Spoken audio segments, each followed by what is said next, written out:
Bonjour, je m'appelle Guylaine Gay, je suis animatrice, autrice, humoriste et très curieuse d'en savoir plus sur l'employabilité des personnes ayant un enjeu de santé mentale. Bienvenue au balado T'engages-tu?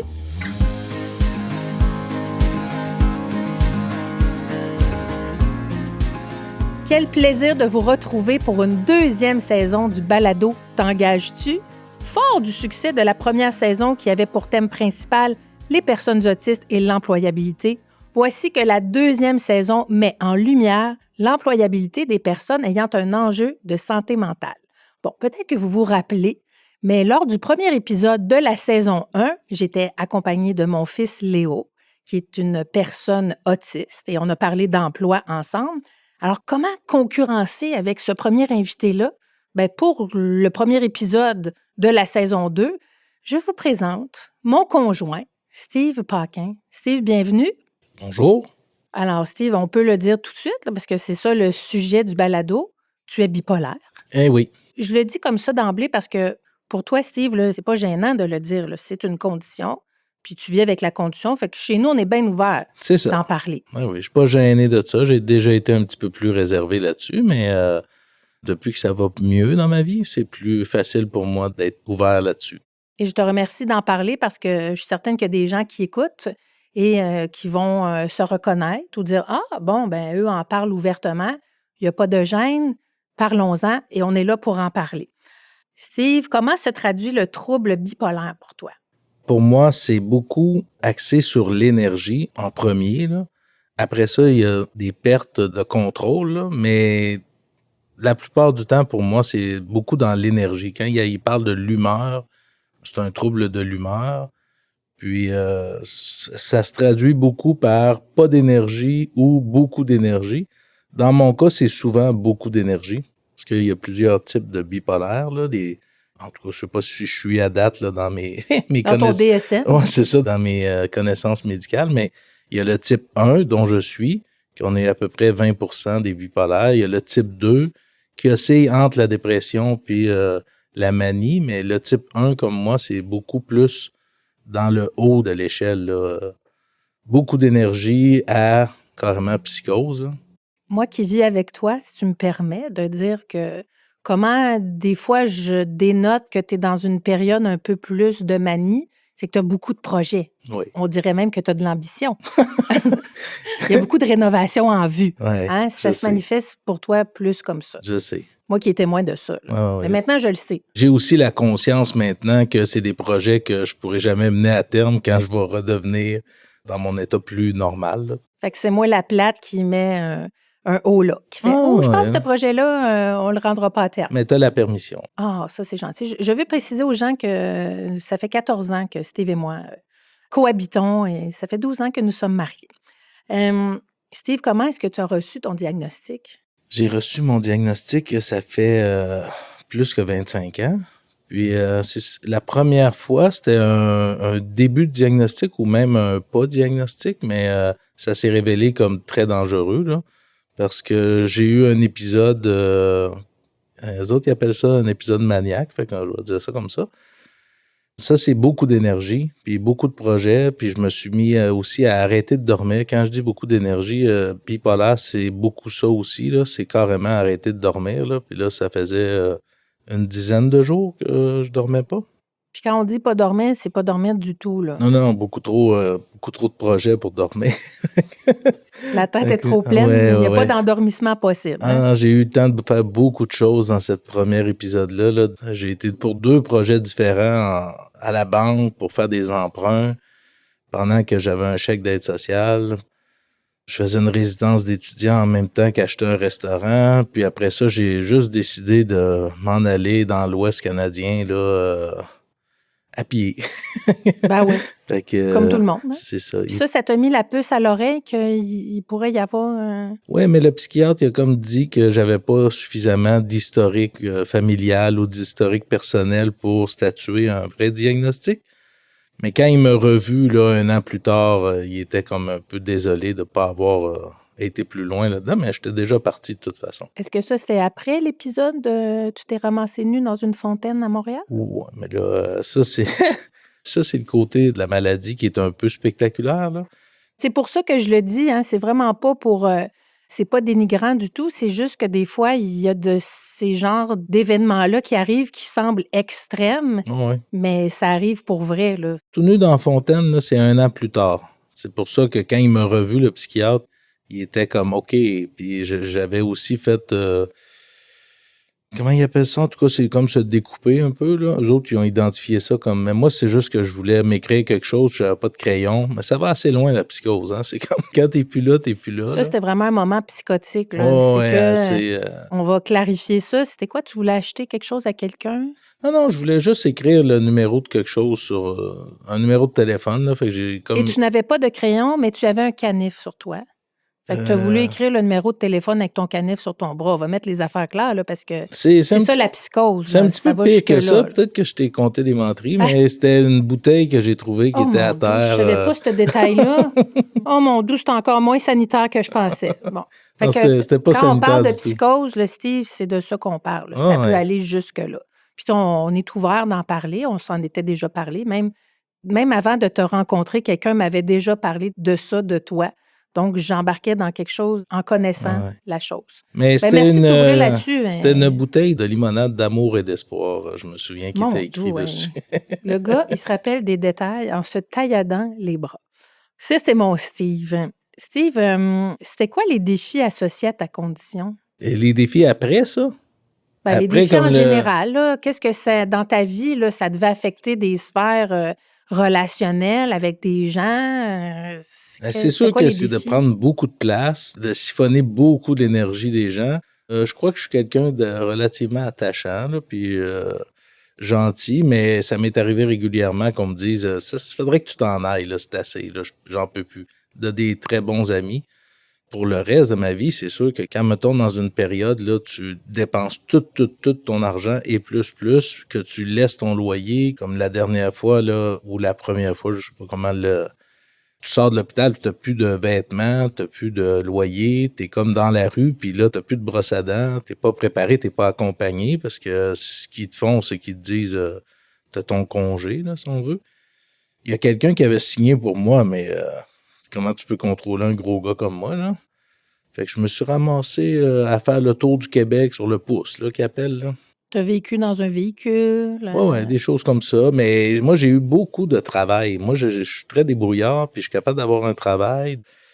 Moi, j'étais serveur dans les restaurants. Fait que ce que je faisais, c'est que j'apprenais le menu très, très rapidement pour être capable de... J'étais devenu un expert de ça, là.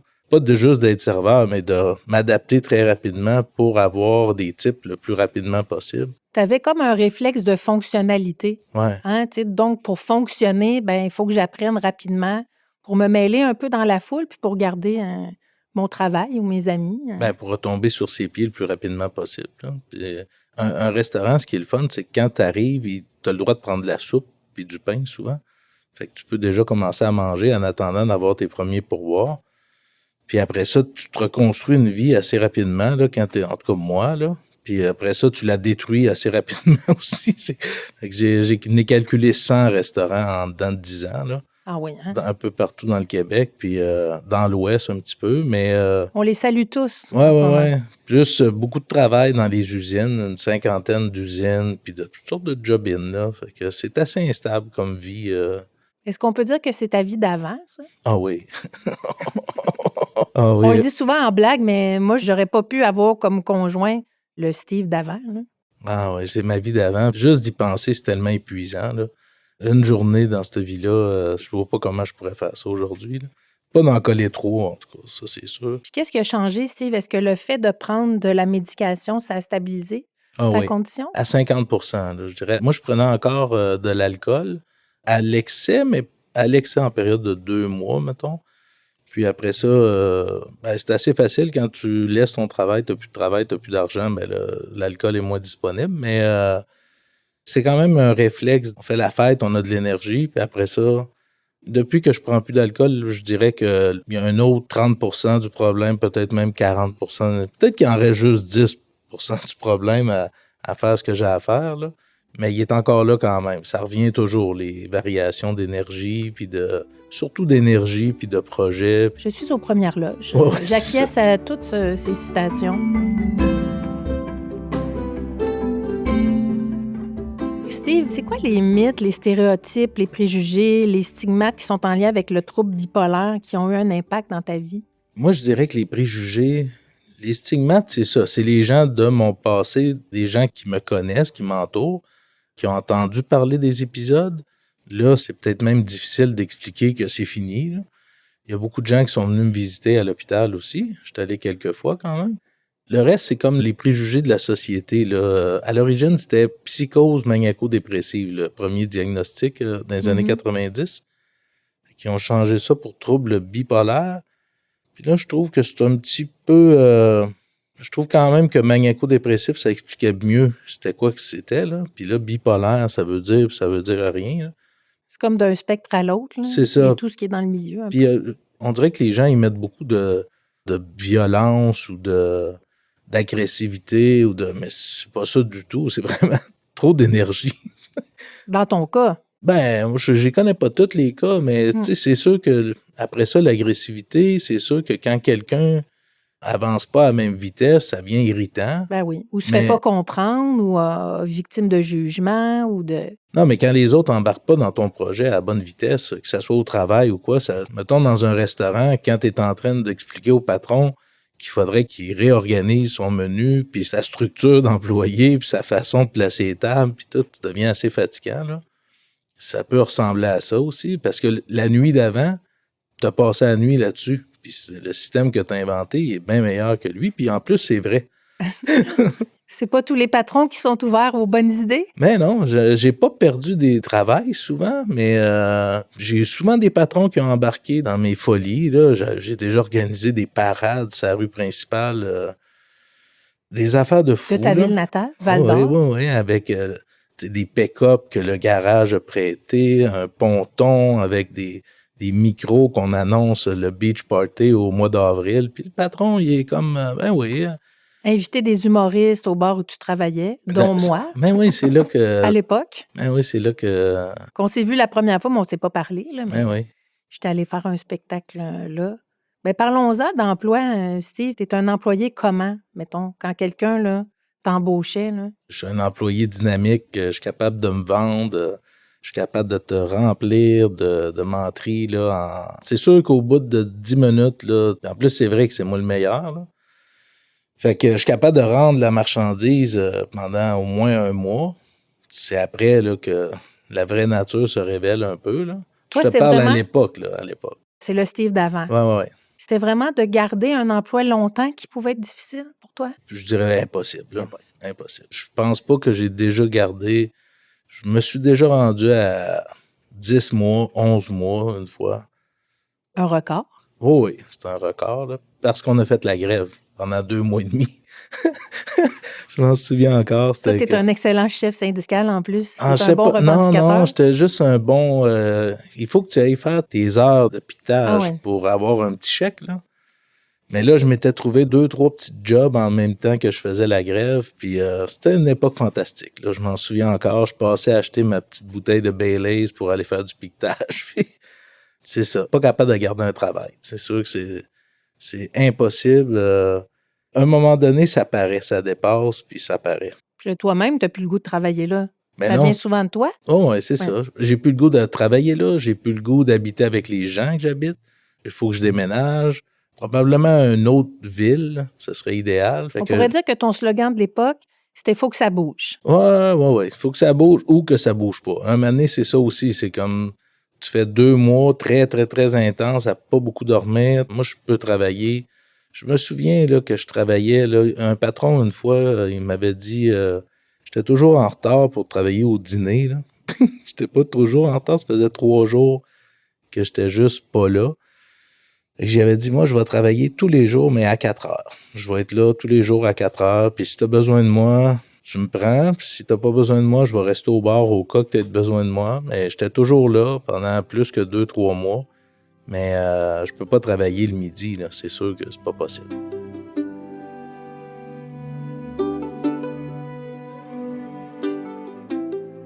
Steve, C'est moi. qu'est-ce que tu fais actuellement comme travail? Comme travail actuellement, je travaille avec toi, là, qui est ma femme. Là. Fait que là, je suis comme ton assistant. Je fais le chauffeur, le technicien quand on fait. Moi, je dis on, c'est toi qui parles, là. Quand tu fais des conférences un peu partout, dans le Québec, au Nouveau-Brunswick, même des fois en Ontario, on se promène partout, puis je t'accompagne comme ça. Puis quand tu vas faire tes choses aussi, puis je suis beaucoup vous autres, vous appelez ça un proche aidant, là. Mhm. Je m'occupe de Clovis, là, Qui est mon fils le plus jeune, qui est autiste non-verbal, qui a qui a aucune... terminé son parcours scolaire, donc qui est Ouais, pas mal avec toi. c'est ça, qui a aucune conscience du danger, puis qu'il faut lui donner son bain, des petites choses comme ça. Il fait pas mal la plupart de la grosse job là, pour son bain, mais il a besoin de surveillance. C'est pas mal ça que je fais. Puis quand, comme les artistes comme toi, là, vous avez des petits breaks, là, quand il y a Des pauses de travail. des pauses de travail, quand vous partez tous en congé pour l'été là, pendant trop longtemps, fait que quand il y a des creux dans le travail, je me trouve une job, là, puis Ouais. où je fais de la rénovation pour nos choses à nous.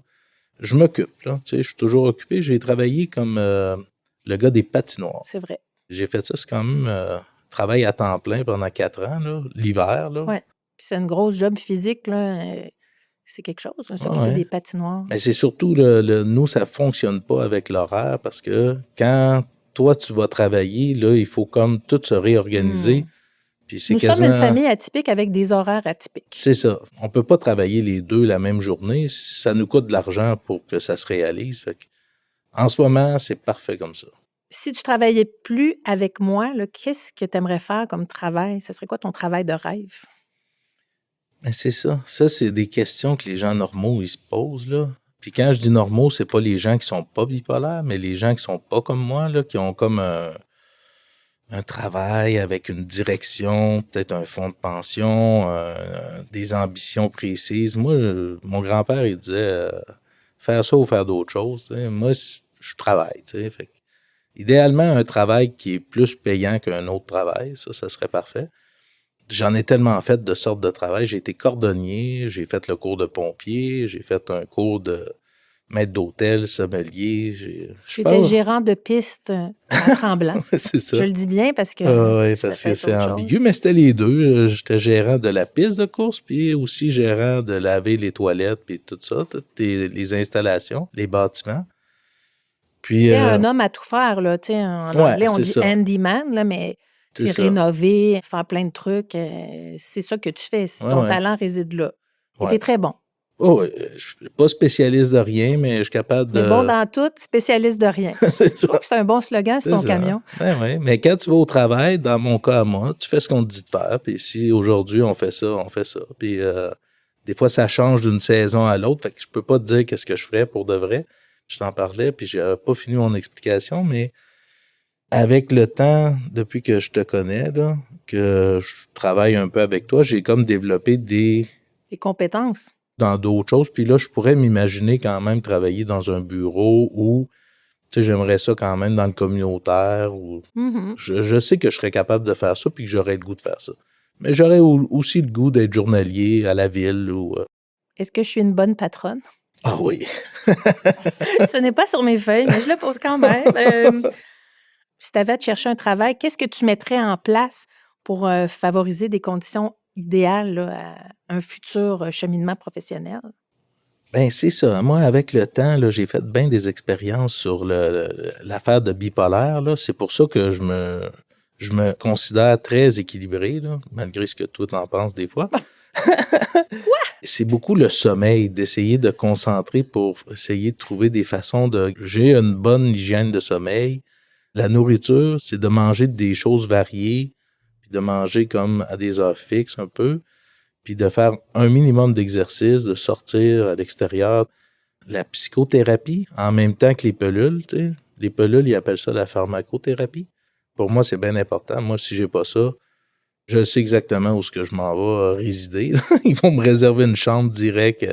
D'où notre petit running gag des journées où, par exemple, tu aurais un peu trop d'énergie et que je te dis subtilement, faut pas que tu oublies tes pilules. Ouais, ça, c'est comme une petite joke, mais j'oublie jamais mes pelules vraiment. Mais c'est surtout je pense, la psychothérapie, tu sais, d'entretenir de pas rester avec des ressentiments, d'alimenter des affaires négatives ou trop positifs, là, tu sais, mettons que j'ai des projets qui n'ont pas d'allure, je serais même tenté des fois de pas en parler parce que si j'en parle, je sais que je vais me faire dire, comme quand je voulais ouvrir mon salon de coiffure, là. Et ça, d'en parler, c'est comme je le sais que ça va finir d'être là. Ça va être comme quelqu'un va me dire, non, t'es pas coiffeur. C'est quand même une bonne raison. Ouais, Je t'aurais dit la même affaire.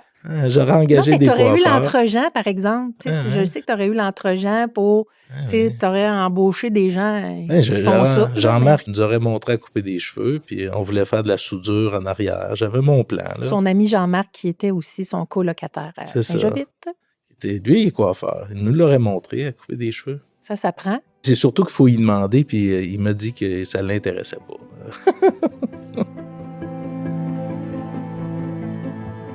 Comment tu fais pour garder une bonne santé mentale? Tu as parlé de la nourriture, tu as parlé de la thérapie. Y a-tu des ressources? Qu'est-ce que tu fais pour garder cette santé-là mentale bonne? Dans mon cas, moi, je pense pas que j'ai besoin des ressources extérieures. Je les ai toutes épuisées. Je suis allé, j'ai tout utilisé ça. Des psychiatres, là, il y en a quelques-uns. Là, j'en ai rencontré quelques-uns aussi. Là. Puis j'ai même un palmarès des meilleurs. Je pense que, justement, j'ai aiguillé du monde là-dedans. J'ai aidé du monde. Moi, je sais que j'ai accompagné des gens qui venaient d'avoir un diagnostic, des fois tentant, ou avec le temps, il y a des gens qui m'appellent, qui disent « Ah, mon ami », ou des amis de notre clan. Là, j'ai comme un clan du monde que je connais. Là. Je connais du monde, ça a l'air. Mm-hmm. Ça fait super longtemps qu'ils t'ont pas parlé, mais tout d'un coup, il y a ça qui arrive dans leur entourage, puis ils m'appellent parce qu'ils savent que ça se passe quand même assez bien, puis surtout que je suis bipolaire, fait qu'ils appellent la personne. C'est un peu comme un réflexe normal pour les gens. Là. Fait que j'ai aidé des gens. Je pense que ça m'aide beaucoup de toujours avoir... Je pense bien que j'ai toujours quelqu'un secrètement. Il y a des gens que je sais en ce moment qui ont un diagnostic de bipolaire, qui ont de la difficulté à accepter. Pour eux autres, ils sont dans cette phase-là. Fait qu'après ça, juste de le savoir, je ne vais pas aller les gosser, là, mais je sais qu'ils existent, puis je pense à eux autres. Puis ça me tient, tu sais, quand même. Là. Ça te garde en contact aussi avec ce que tu as vécu là, quand toi, ça t'est arrivé. Là, ben oui, puis la chance que j'ai d'avoir passé par cette phase-là. Est-ce que le fait d'avoir une vie équilibrée, d'être marié à moi, spécifiquement, non, mais tu sais, d'avoir des enfants avec des besoins particuliers qui demandent quand même beaucoup de notre énergie, ça offre un équilibre. Tu sais, c'est tout le temps pas mal pareil chez nous, là, chaque jour. Ça aide? Oui, je me suis habitué, là, mais j'ai quand même je disais ça avant, là, que ma stabilité à moi, c'était d'être de plus dans l'instabilité possible, là. Fait que c'est très bien là, ce que tu dis, là, la stabilité, là, mais je te rappelle que tu es travailleur autonome. Puis, oui, c'est vrai. C'est pas si équilibré que ça. Là, pour un gars comme moi, de toujours être dans on sait pas ce qui s'en vient, mais je me suis habitué. Là. Fait que là, maintenant, je suis correct avec ça, mais je savais qu'au début, je jouais un petit peu sur la ligne de mes limites à moi. Là. Ah oui, hein? Oui, quand même. J'ai jamais su ça. Oui, tu l'as déjà vu que ça a dépassé la ligne. Là. Mais moi, ce que je trouve beau dans notre rencontre, c'est parce que on est pas mal toutes atypiques dans notre famille, ben c'est le fait qu'on accepte la différence de chacun, les limites aussi de chacun, puis le fait qu'on est super conscient de nos conditions respectives, puis du fait que c'est jamais pareil ou, tu sais, on s'adapte au fur et à mesure. Et nous, on est toujours dans le moment présent. Hein? Quand on se met trop dans le futur, c'est anxiogène. Puis le fait que quand tu es arrivé dans nos vies, ben tu as aimé mes enfants parce que tu disais, ils sont drôles, eux autres, ils sont pas comme les autres, ils n'ont pas d'attente irréaliste. Tu sais. Je pense que ça a facilité le fait qu'on habite ensemble puis Moi, j'adore être avec vous autres. Ça me réconforte d'être avec vous autres, puis le fait qu'on s'accepte comme on est. Écoute, il y a une période quand même où les gars étaient ados. Moi, j'étais en préménopause, toi, t'es bipolaire. C'était des années, il y a quelques années, c'était quand même... les gars sont ados et autistes. Oui, c'est ça, on est passé au travers, on est encore là. Steve, comme on parle d'employabilité, quel conseil tu donnerais à un employeur qui a une personne qui a un enjeu de santé mentale dans son équipe? De se renseigner, d'aller chercher des renseignements sur la condition en question. Puis S'il connaît déjà l'employé, ben de se fier que l'employé, il n'a pas changé, là, il y a juste un diagnostic qui vient, s'il vient d'arriver. Puis si c'est un nouvel employé, ben la même chose, aller chercher des renseignements, puis de pas s'arrêter à justement des préjugés de l'ignorance, tu sais, dans le fond, là. C'est pas parce que tu es un employeur que tu connais tout, là. Puis je pense que c'est des employés pas meilleurs que les autres, mais peut-être. C'est très possible. Il y a comme des affaires qu'on a, c'est un peu comme, je dirais pas l'autisme, mais des fois je me reconnais. Il y a des obsessions, des affaires. Des fois, quand tu m'entends parler d'un sujet pendant... Des petites lubies passionnantes. Là. C'est ça. Fait que si je suis un employé qui aime ça, travailler là, je vais être un très bon employé, je suis certain, parce que sinon, je travaillerais pas là. Donc, aux employeurs, ouvrez votre esprit. On a des employés de l'année. Ben oui. Puis ouvrez votre esprit aussi à donner même des postes de responsabilité. Mais ça aussi, c'est dangereux. C'est comme, tu es tellement un bon employé que ton patron, il te pousse à être le chef d'équipe. Mais toi, tu dis, moi, je veux pas faire ça parce que j'aime pas ça, moi, gérer du monde, c'est trop de pression. Puis il t'écoute pas. Fait que, tu sais, il veut que tu deviennes le chef d'équipe, mais c'est trop de pression. Puis après ça, je dors plus, puis je m'en fais avec ça, puis je me désorganise. Puis je veux juste être un employé. Si c'est ça qu'il veut, l'employé, juste de l'écouter un peu, je trouve. Moi, je pense que quelqu'un qui donne ses limites, mais il a l'air d'en avoir beaucoup plus à donner, mais lui, il donne des limites. Là. Il sait que ça va mal finir. Eh bien, moi, je suis ta patronne. Je ne te mets pas trop de pression. J'accepte tout ce que tu es. Et Steve Paquin, mon époux bipolaire, je te remercie. Je t'aime. Je t'aime aussi. C'était le balado T'engages-tu?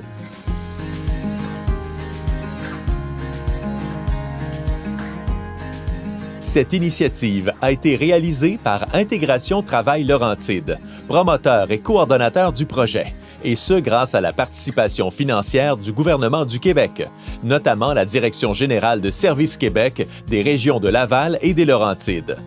Nous souhaitons également remercier pour leur contribution financière la Ville de Saint-Jérôme, Monsieur Yuri Chassin, député de Saint-Jérôme, Madame Cathérie Champagne-Jourdain, députée de Duplessis, ministre de l'Emploi et ministre responsable de la région de la Côte-Nord, ainsi que Madame Louise Chabot, députée de Thérèse de Blainville. Nous souhaitons finalement souligner l'implication des différents partenaires de la table d'intégration et de maintien en emploi des personnes handicapées des Laurentides, particulièrement le Centre de formation continue des Patriotes du Centre de services scolaires des Mille-Îles, mandataire du projet. Le Regroupement pour la concertation des personnes handicapées des Laurentides, Dysphasie Laurentide, Sphère, ainsi que le CI3S des Laurentides.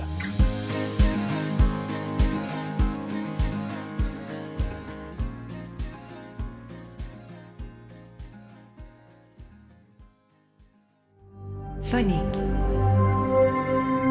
Le fin son de l'histoire.